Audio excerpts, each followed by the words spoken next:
Greetings and salutations, folks, and welcome back to Martian Memorandum, where we have acquired the Martian Memorandum.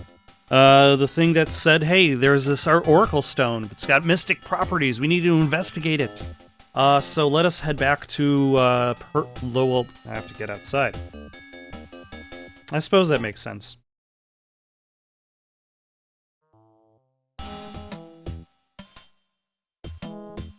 Let's go back to Lowell Percival, because he said he wouldn't talk to us unless we had what was in Big Dick's safe. Yes, I'm aware of all that. I'm afraid I have no reason to talk to you. There is something I need from Duck Castor's safe. If you don't have it... Don't I already have it? Okay. So it turns out I did not grab everything from this safe. I forgot to grab these markers, a number of gambling IOUs from Lowell Percival, totally over $500,000, and several photos of Mr. Percival in compromising positions. This is highly unfortunate, because now I'm going to have to do that maze all over again, and this laser grid all over again. So I'm just going to skip until I get past that. Okay. This time it wasn't as bad as the first time. Okay. But now that I have all of it, in theory I can now... No. I can still not leave because I have to leave this casino. So now I can travel to Mr. They weren't kidding about the security protecting Dick's safe. I've never seen such an elaborate system.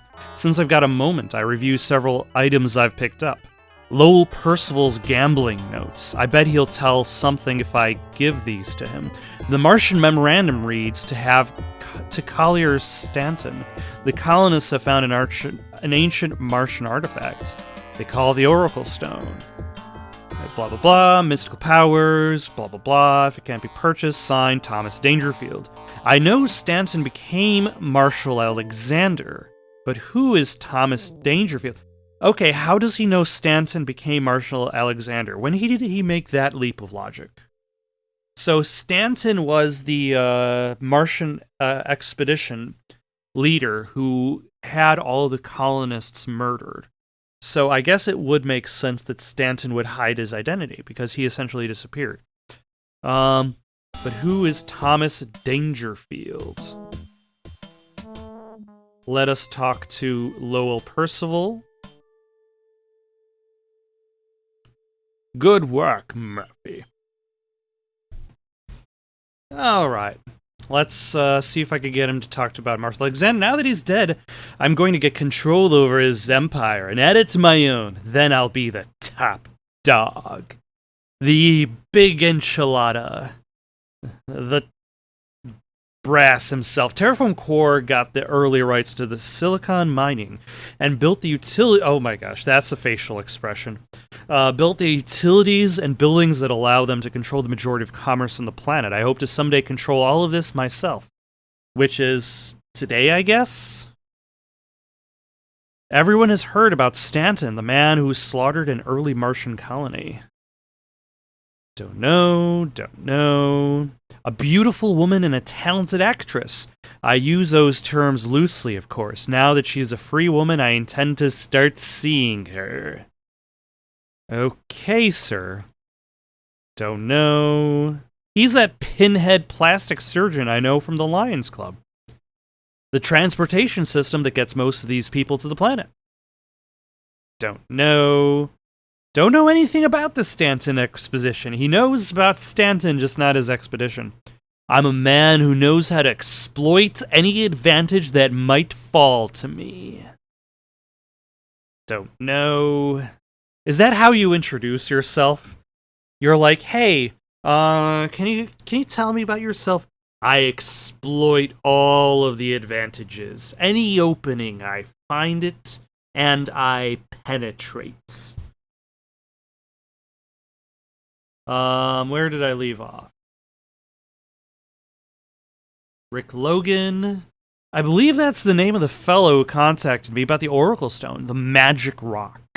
I know how to create an opportunity, and I don't need magic to help me. Is he the only one that doesn't care about the Oracle Stone? He just wants his compromising pictures back? It's too bad that Marshal Alexander's daughter has disappeared. I heard she was fast and loose.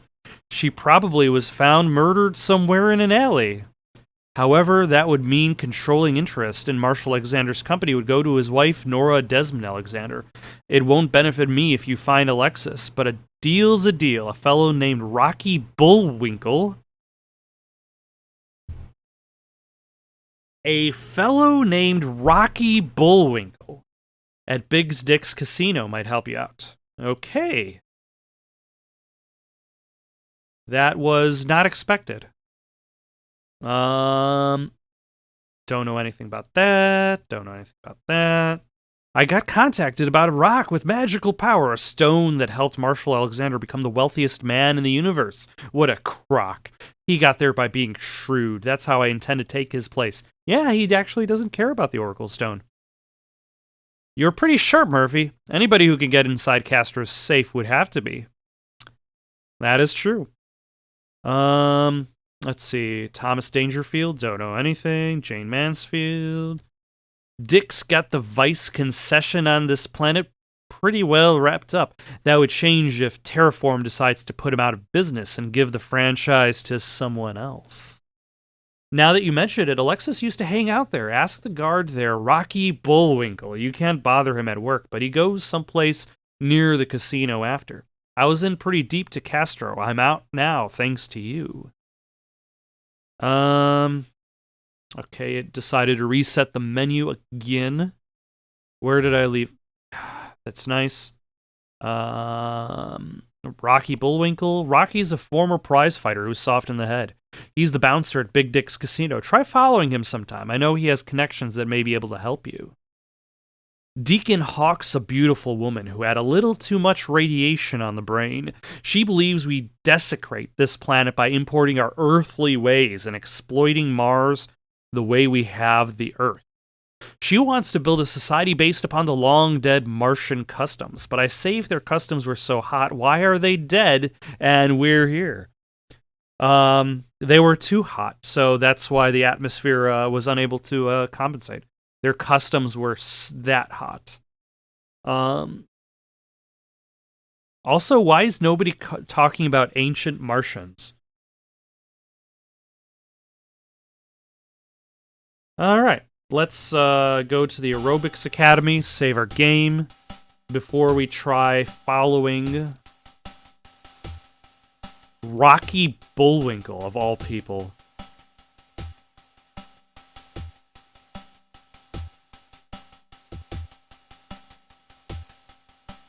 So that's up here.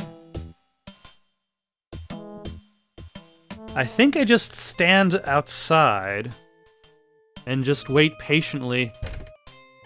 I know what'll help out. I'm just gonna open the door. Oh, nope, I don't have to.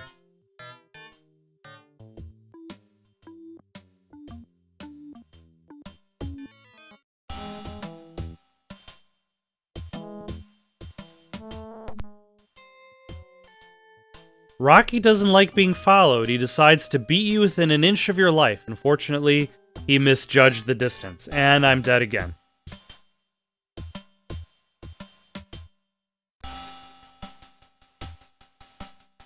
Alright, let's go to the casino and then save our game there.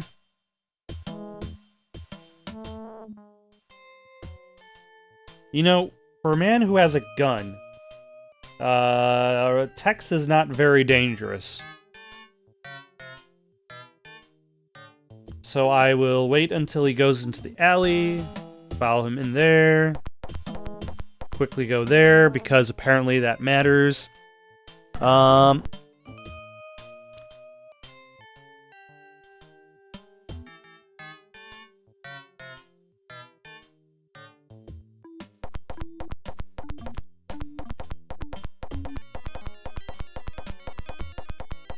Okay. You cautiously step through the doorway. I stumble into the smoke-filled, cheap barroom. It's packed to the gills with the scum of Martian society. It's the kind of place where people disappear, get stabbed, shot, or are forced to buy life insurance at outrageous prices. And then I spot someone familiar. It's Larry Hammond and his brother Daryl. Larry and Daryl are inseparable, mainly because they share the same set of shoulders. I worked with the boys on the Mean Streets case a few years back. The years had not been kind to Larry and Daryl. Larry is a brilliant computer scientist with an IQ over 300. Daryl's just along for the ride. Okay, yeah, I do remember these characters. I also now vaguely remember that he got a check from the Mutant League for helping the mutants out. And under Killing Moon, he's basically has only a little bit of money left from the events of this game. Oh, jeez.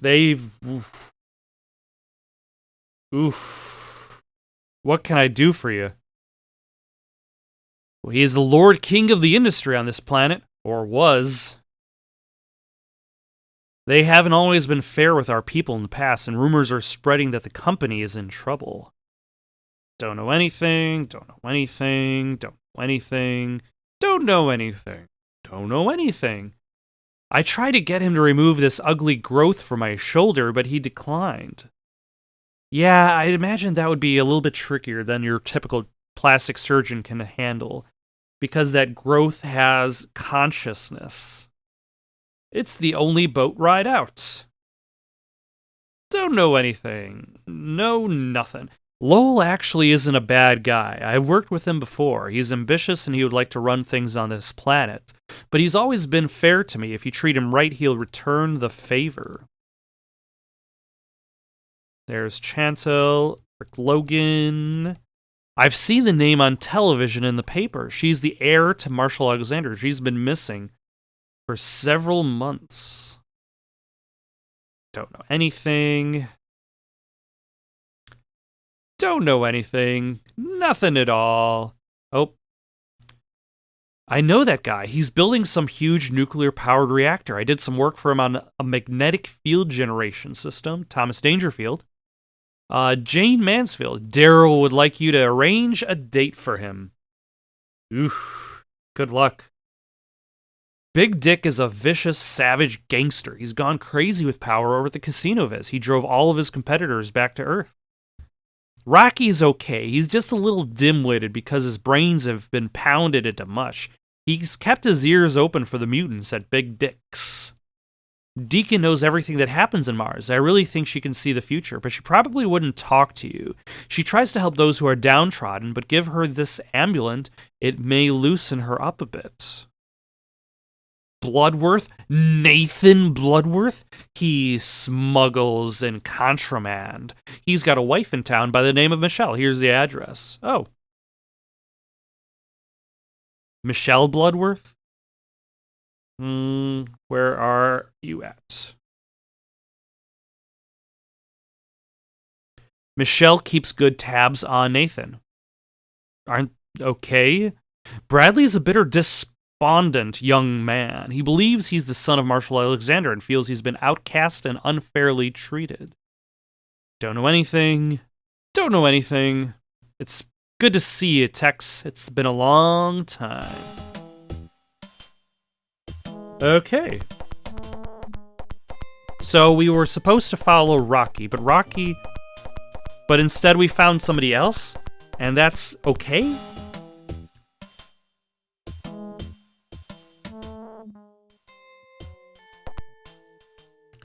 Alright, let's save our game.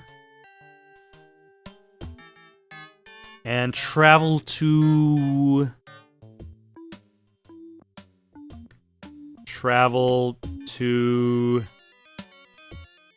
Michelle Bloodworth. The address for Michelle Bloodworth resembled a rusting steel box more than anything else. There was a small porch, and on it a lonely wooden rocker. I rap on the corroded metal door. A blousy woman blowing her nose passes the window and opens the door. Her face is gray and puffy. Her eyes are bloodshot, tired and suspicious. It's obvious she's upset. She opens her mouth and reveals rotting yellow teeth. "What can I do for you?" she says. "I'm a detective." "I'm here to detect." Michelle Bloodworth immediately begins to sob. "I'm so worried about Nathan. I know he's in serious trouble."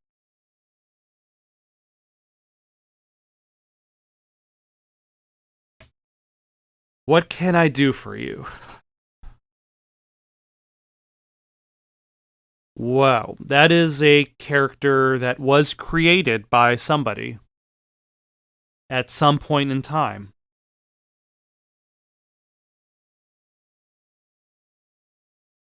Nathan told me he was going to kill Marshall Alexander because someone had convinced him that Marshall Alexander was Collier Stanton.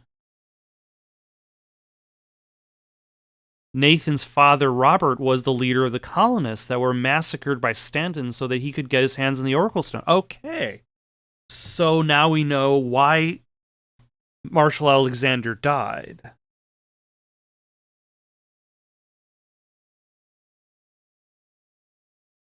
But we don't necessarily know why Marshall Alexander couldn't just hold on to the stone himself. That company is founded on innocent blood of hundreds of men, women, and children. Collier Stanton and Marshall Alexander are the same person. Okay. Don't know anything, know nothing, nothing at all. Zilch. Nada. I wish I were on it right now. The transport to Mars.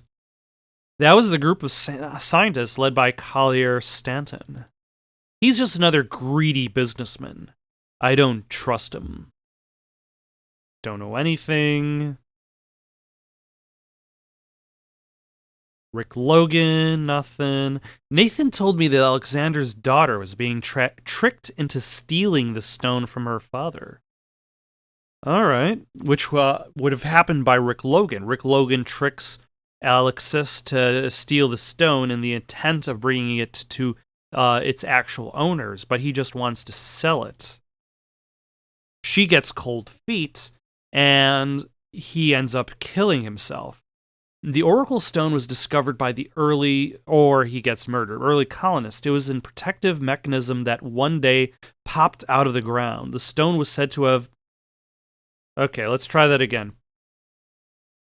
The stone was said to have magical powers that can make thoughts and dreams come true. Now I believe the same man who hired Nathan wants him dead because of everything he knows. You should talk to him and convince him to turn himself over to the police. He's been working at a remote outpost. Look for him there. Okay, so somebody hired Nathan. Bloodworth. Most likely that same person was the one who gave Nathan the information that Marshall Alexander was actually Stanton. They were also probably the person who's trying to track down the Oracle Stone, which might actually be Lowell Percival, because Lowell tries to present the idea that he's not interested, but that's actually a lie, because he is interested. He is the most interested party, and he has been orchestrated the whole thing because he is competing against Marshall Alexander.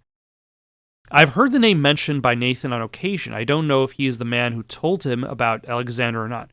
And maybe Thomas Dangerfield had become Lowell Percival. Don't know anything about that. Castro is as evil in his own way as Stanton was in his. Nothing.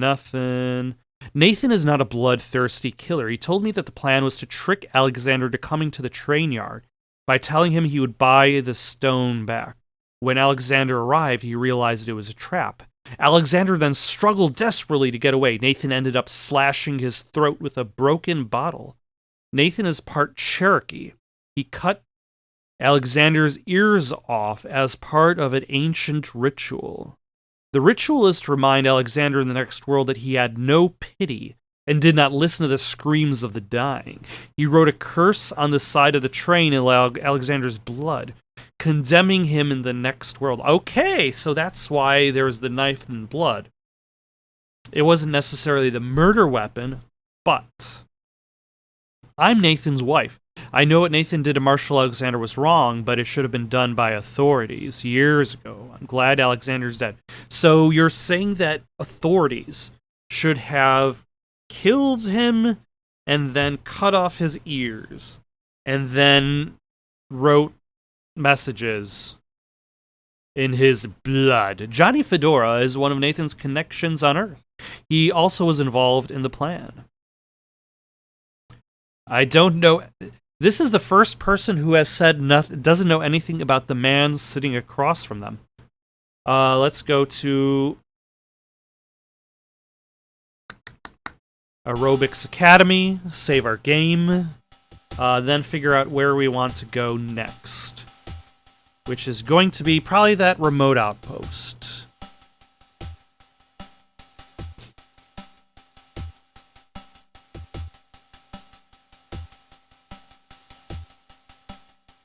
Yes, it is that remote outpost. Michelle Bloodworth told me that Nathan has a small mining operation near the Marineris Valley. I enter a small dome at the bottom of a deep canyon. Something is seriously wrong.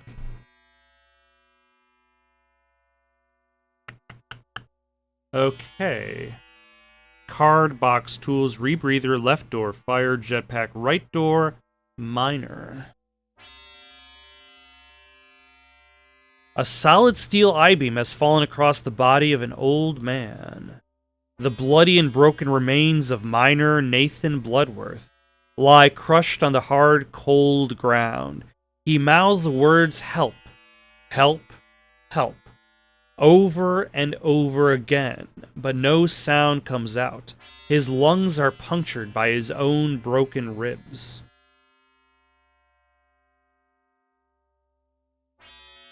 You heave the pipe aside.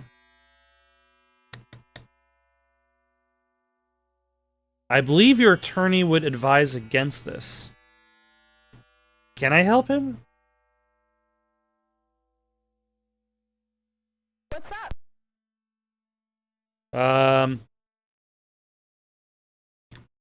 See you later.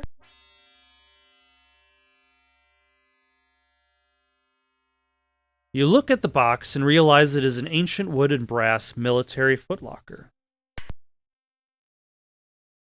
A Martian interlock access card.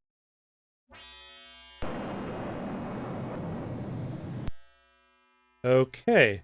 A McDonnell Douglas PJ personal jetpack with a 30-minute fuel cell. You notice the igniter is missing.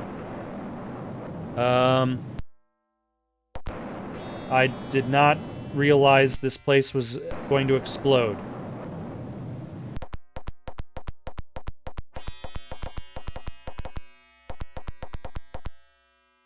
You take the jetpack and notice there is no igniter.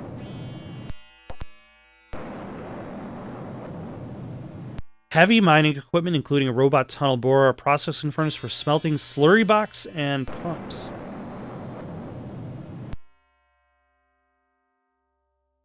A door made of heavy steel bars. The door slides open. Rebreather. You see a military-type rebreather designed to conserve and recycle oxygen and filter CO2. Take the rebreather. You see standard miner's tools, a crafts town shovel and pick, scarred with many years of use. Take the tools. A large wooden box. The box easily opens. You look at a large...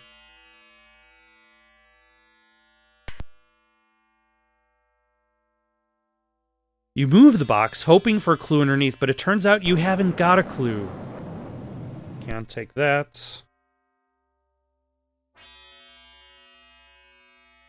There's left door, right door, miner, jetpack, fire, rebreather, tools, box, card. A cascade of water rushes over the slurry box and drops into the pit to be recycled back up top. Huh.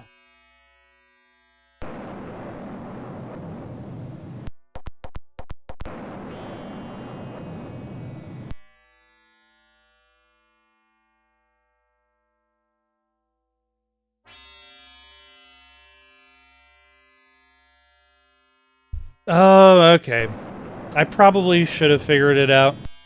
Like, I focus so much on the fact that I don't have an igniter for the jetpack. But there is a fire. You turn on the jetpack's gas, put it on, and back onto the fire. In a whoosh of black smoke, the path ignites and you rise from the ground. The outpost and your body parts are blown to kingdom come just the same because I did not act fast enough. Okay, let us load our previous save. Travel to the remote outpost. Try not to die this time because everything is out to kill me.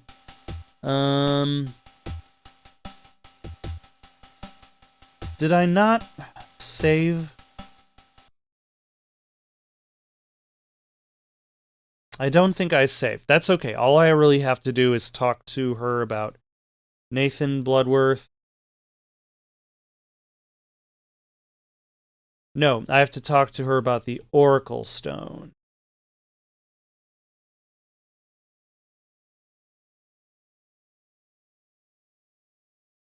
And there's the remote outpost.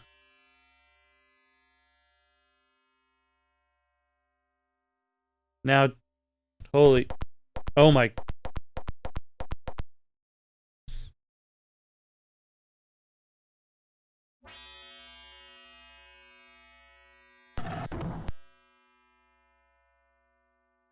So I need the rebreather, I need the tools.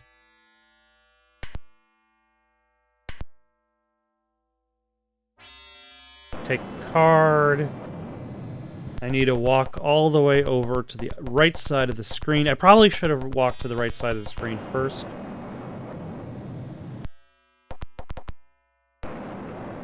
Then I need to go to the... Actually, hold on. What is that?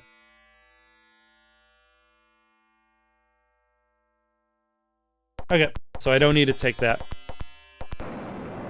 Let's go to the left side of the screen. Use the jetpack.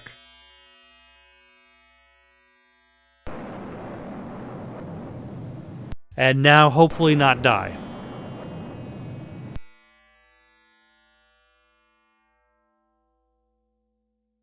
Lucky I picked up that rebreather. I can last for a while. The walk back to a base will be long, but not impossible. What did I get from that, then? Well, I got the card. That's, I probably think, the main thing.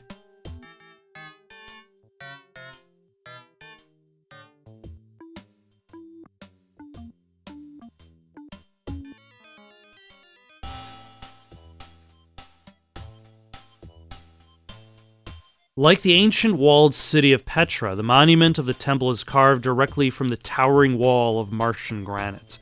The 6 ornate carved pillars stand below me, guarding the entrance to the holiest place of the ancients. A huge metal gate hinged to a massive courtyard wall that surrounds the temple, protecting it from intruders, blasphemers, and Martian party animals.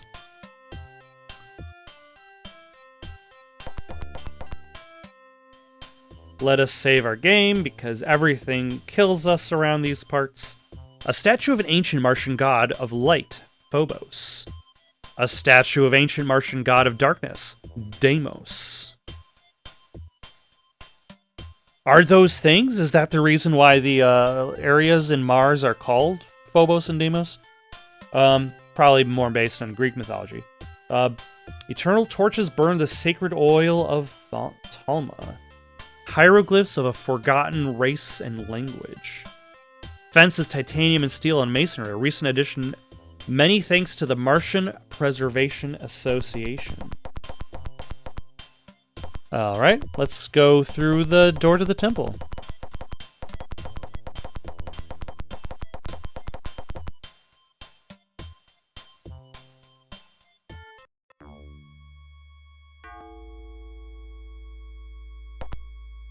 Hold on. Let's save here.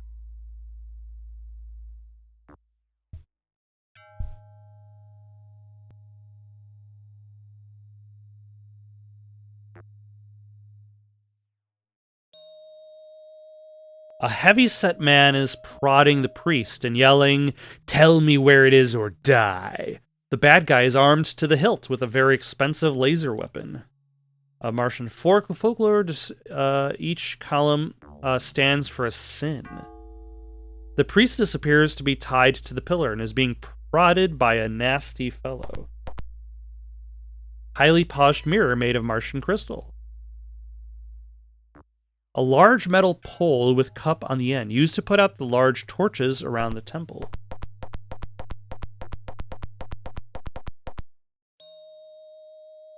The creep spots you. He turns and fires his weapon. It burns a hole a buzzard can fly through. You know, these weapons of the future are extremely potent, I've got to say. So apparently I have to... The mirror quietly slides along.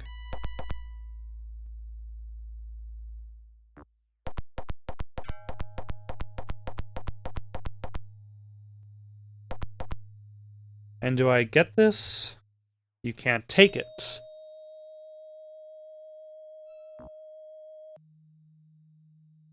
To move the pillar... No. To move this pillar, you need something just short of a cruise missile. The extinguisher falls, landing with an almost deafening ring. The bad guy turns and fires his laser at the sound.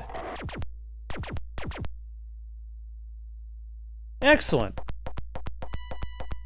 I would not have expected that to work. If this laser burns holes in texts, how am I supposed to... No, it will not... just burn a hole in the mirror. The priestess cannot be opened. The priestess moves slightly, but it reveals nothing.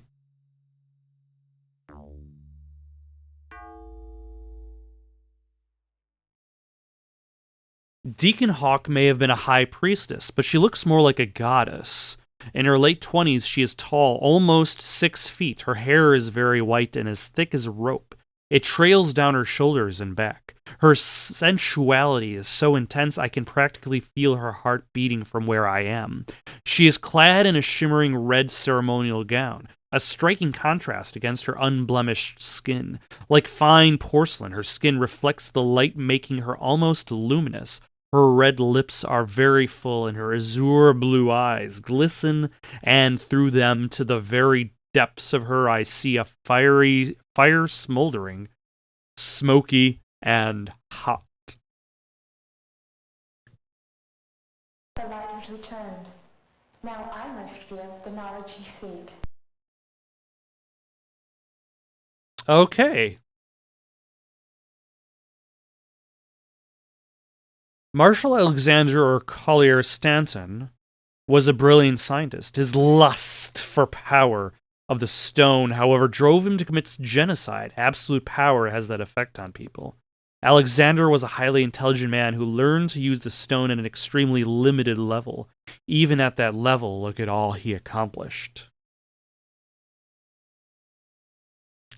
That company has done much damage to the world. Yeah, he massacred all the colonists who had established a home in the Martian ruins at Valles Marineris.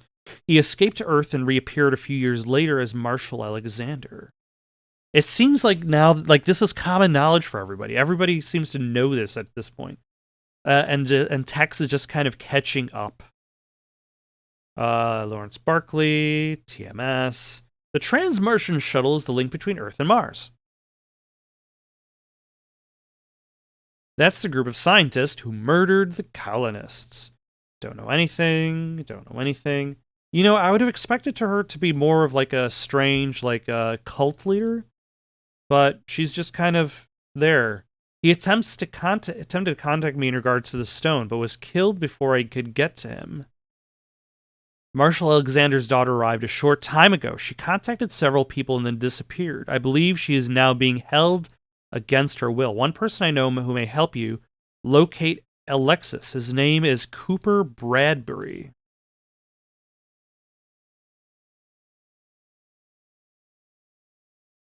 All right, don't know. The stone is the last gift remaining of a mighty and noble race which was destroyed by an astronomical disaster that ripped away the Martian atmosphere 80 million years ago. On the day of their annihilation, the gift was put in a protective enclosure until it could be awakened by intelligent beings in the future. Very Mass Effect-esque, kind of. Something must have gone wrong for man discovered it. The Martians were a kind and benevolent race. They would not understand the beast of hatred and destruction in the subconscious of human minds. Man's own intelligence is too underdeveloped to use the full power of the stone. But if a machine is developed to amplify the brainwave patterns to the stone, the beast inside man's subconscious would be released to create destruction in a galactic scale. Needless to say, this wouldn't be a good thing. That is a highly specific point of events. Dangerfield was part of the Stanton expedition. As an archaeologist, he made the original discovery about the colonists having an artifact of great value. He advised Collier Stanton to try and purchase the stone from them. When the massacre of the colonists took place, Dangerfield took no part of it. When Dangerfield threatened to inform authorities, he was shot and left for dead. Dangerfield has never given up his search for the stone and for Collier Stanton. I believe the search has made him unbalanced, however. So Dangerfield has become Lowell Percival. That's what I think. No, Dangerfield has become Jane Mansfield specifically. If he obtains the stone, this world is doomed. You have returned the light of my adversary's weapons to save me, and I am in your debt. Big Dick's men were after the stone. It has been foretold that you are the one to retrieve the stone or die trying. If you recover it, it must be returned to me for safekeeping. You will need something in your quest. Search the ruins of the colonist camp. Here's the location.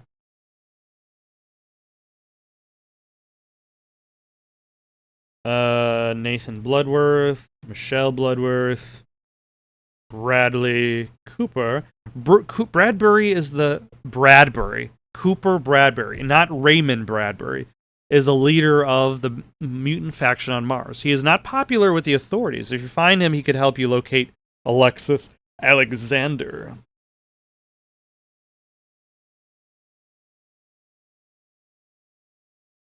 I have had a vision of you and your wonderful abilities. I did think you'd be taller, though. You'll need something on your quest. Search the colonist camp. Here is the address. Oh. Thanks. But I think I'm going to call it here for now. We've made a lot of interesting progress. There was a lot of people, a lot of doubles in this game. We've got like a lot of people pretending to be somebody else. But then again, that's what you would expect from a mystery. That's what you expect from like a detective story, is somebody who is representing themselves as something who they are not. And that is the mystery, finding out where the truth lies. So next time we might either look for Alexis or go to the colonist camp. We're going to actually go to the colonist camp. And then see where the mystery goes. In the meantime, though, Red Dead 2 is on Tuesday. Max Payne 3 finishes Wednesday. Doom Eternal starts Thursday. Get any comments, suggestions for games that you think I would have a good time playing, or that you feel should be played by more people? Comment them down below. Otherwise, don't forget to like, subscribe, and have a good night.